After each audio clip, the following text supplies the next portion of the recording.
Hello and welcome back to the channel for a very interesting impromptu video.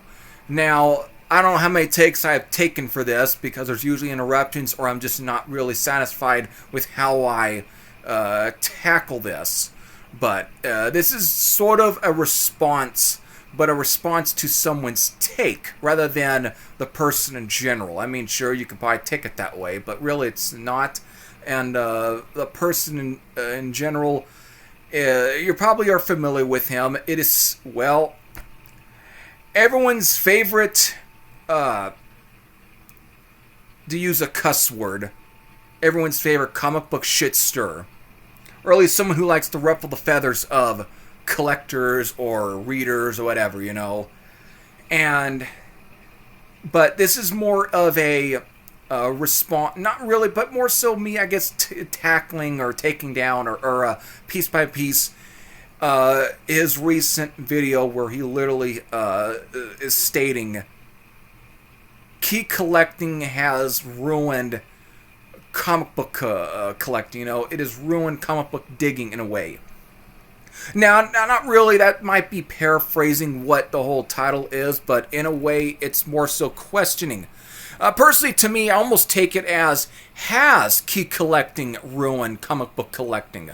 Has it ruined comic book digging in general? And that's what I'm going to be tackling down here. And that's not to say that I'm going to be disagreeing with him, because there are definitely some things he has said in the past or took down, whatever I might have disagreed.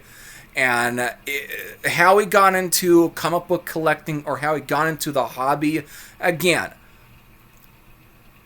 it's something I don't really agree with because obviously since post-COVID, it has really opened the door for his type of people.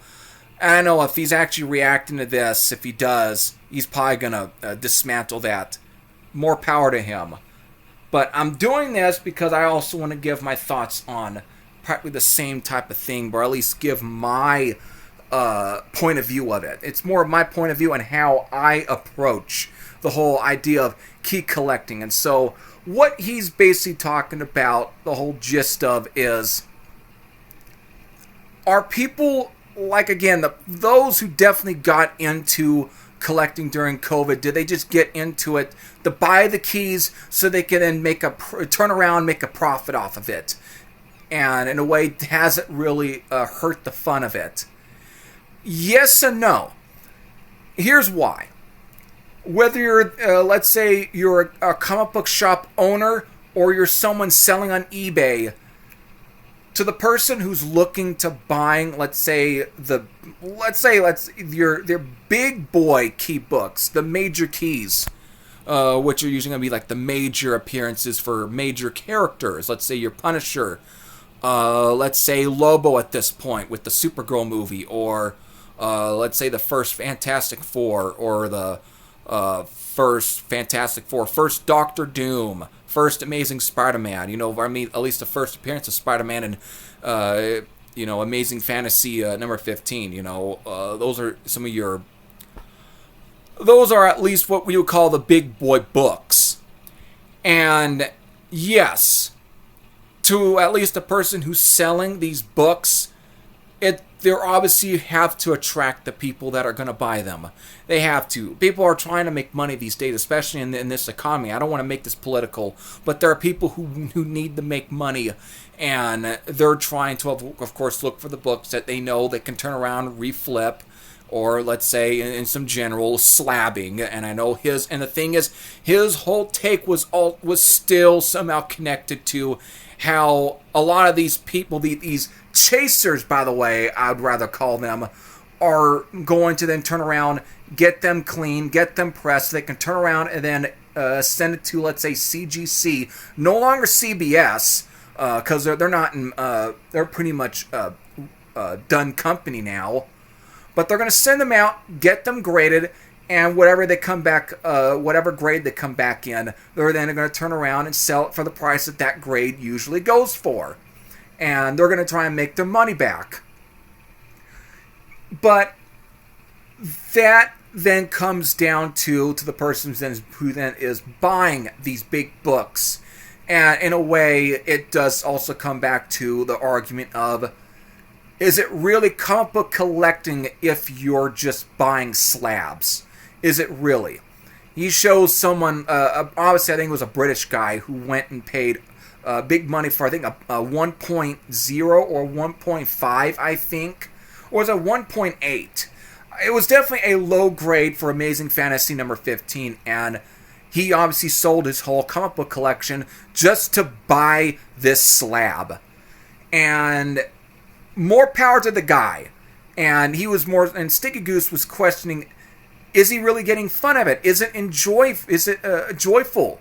Is he really having fun with the fact that he went and blew this money on a low grade slab of a very big boy book? Is it joyful? Now this is where I'm going to add in my point of view. The overall idea. Now, I don't buy slabs. I really don't buy slabs because, to me, I'm a comic book reader before I call myself a comic book collector. So I'm a comic book reader first before being a comic book collector. Yes, if you've seen my channel, you know, in a way, it's sort of bordering into comic book collecting, but I collect to read. Now, the closest I ever gotten to buying a slab was actually a book that was previously slabbed, but was cracked open and resold. And I'm going to show you. This is Uncanny X-Men 163. This is the book where Carol Danvers eventually begins to transform into Binary, which then should make her full appearance as that character in the next issue, which I also have. But this was a book that was previously slabbed. Because when I started, I think I showed this most recently, but I was still in its original bag and board, whatever, the way I originally had bought it. Again, I paid $12 for it, and you're going to see. Once I started rebagging it and everything, it was obviously was double boarded to make it more sturdier, so there's no bends, whatever. Well, once I started, taking apart the two bolts, kind of, because again, I had have it on another board, but I'm also looking through the other. And in between the two boards, they stuck in right there. Literally. Is that probably correct? Right there. Shoot. Yeah, right there. There it is. They stuck in the tag, whatever, that was usually on top of the slab. And so, as you can tell, it was also graded through CBCS. And they graded it at a 9.2. And so, basically, this was a slab book. This is the closest I have ever gotten to buying a slab book, but I bought it for at least $12. So they were selling it for $12. And it was definitely way lesser than what the slab goes for. The slab, basically, at a 9.2 sells at least around $25 to maybe $30. So I could probably see why they decided the person who bought it, or maybe it was the guy that got it slabbed, and then turned around, cracked it open, and then resold it to the shop here in Susanville, where I live in, and they resold it at $12.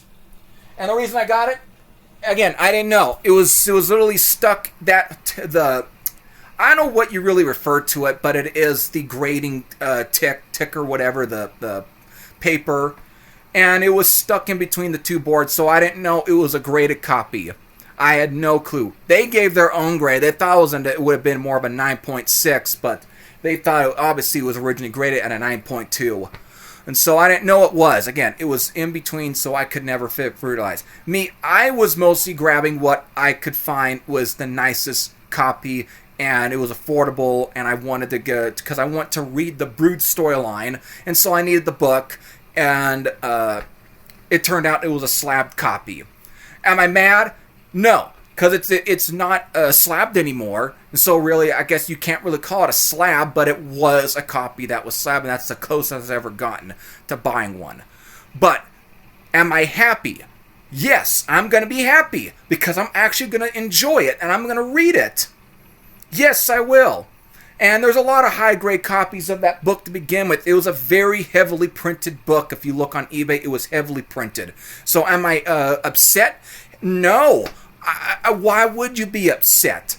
To me, as I'm going to restate, I'm a comic book reader. I'm not a comic book collector. I'm not a comic book chaser. I don't chase after keys after keys. I'm going to pick up the keys if it's the one that I actually would need for my collection. Let's say if I'm building up for a character, if I'm building up for a certain run, or as for per take like that, a certain storyline, I would eventually need the books that would be considered keys in order to make up that storyline.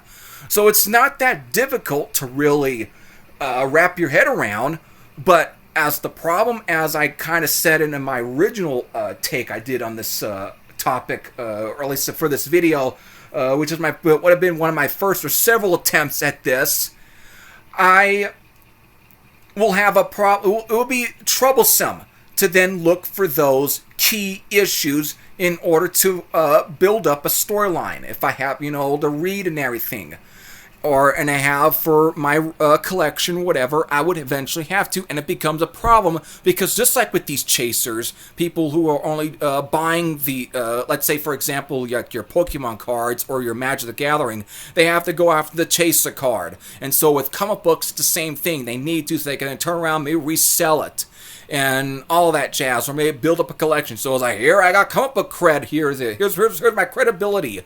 So it's a credibility card rather than a, hey look, here's my nice collection of books that I have, this is what I enjoy. Instead it's just, hey look at this, look at that, all that sort of jazz, that BS. So it's not so much about if you're a die-hard collector who wants to get characters that you're a fan of, what you choose to. Instead, it's just become of what happened to record collecting, it's now a rich man's hobby, rather than just every sort of person's enjoyed a hobby, what they want to collect, whether it be figures, whatever. They just have to have something and then look cool while doing it, while not probably caring about whether if the story's any good or not, or if they even read the book to begin with. They'll probably say, well, I have a trade paperback and that's got the story in there, so that's how I read it. But personally for me, just like when it comes to people who want, or let's say film buffs who want to, let's say, watch the original Star Wars, and the way that it was originally presented in theaters back in 1977 before George Lucas did all of his changing and everything to the movie, altering a lot of it, then adding the New Hope title. Instead, make it sort of, because he now has to tie it to a whole entire saga. Instead, there are people that want to watch the original, the way those were originally presented. That's me with comic books. I want to have the originals so I can, because again, when they do these reprints, let's say on glossy paper for these TPs or TPPs, whatever, or even the omnibuses, they're usually going to get recolorized. And it can probably take away a little bit of what the original had. And so I like to have the experience of reading the original, seeing the way it was originally colored, and just have that experience and following off the story that was originally intended to be presented back in the day that they were first put on the news racks, or let's say the comic shop, via direct edition. So I want that experience. That's where I find my enjoyment in this. And so for me, if I'm getting a key book, I want to enjoy the key book. I don't want to just have it to where, yeah, I have the key book, look at all my keys, look at all this crap. I want the enjoyment. And that's what it all comes down to. Take it as you will. But for me, my enjoyment is just to find books I like. I don't have to have even the most expensive keys. There's also a lot of good filler key books that are, well, let's say small key books, per se. I think they're probably better than the major key appearances. There's probably some better fifth, sixth, seventh appearance that's usually better than the first appearance. There's a lot of that. So you just have to find what you're going to like. And I think that's what should be the enjoyment in a comic book collecting, or comic book reading, digging, whatever. And that's usually what he was trying to get at. That to me is the real fun of comic book digging in general. It doesn't have to be the big K book. find what you like. So there it is. If he ends up reacting to this, it'll be interesting how he takes it down, or at least takes down each of my points, my whole point of view. So with that, if you have any thoughts on this type of topic, leave your thoughts down in the comment section below. But if you like what you see on this channel and want to at least see more of it, not only will it do me great, but it'll do you great, because once you hit that subscribe button, you will never miss on any video. So until then, this is Every Thrash saying I'm out, and I'll see you all later. Enjoy your books, everybody. Enjoy collecting, and just enjoy going out digging. Take care.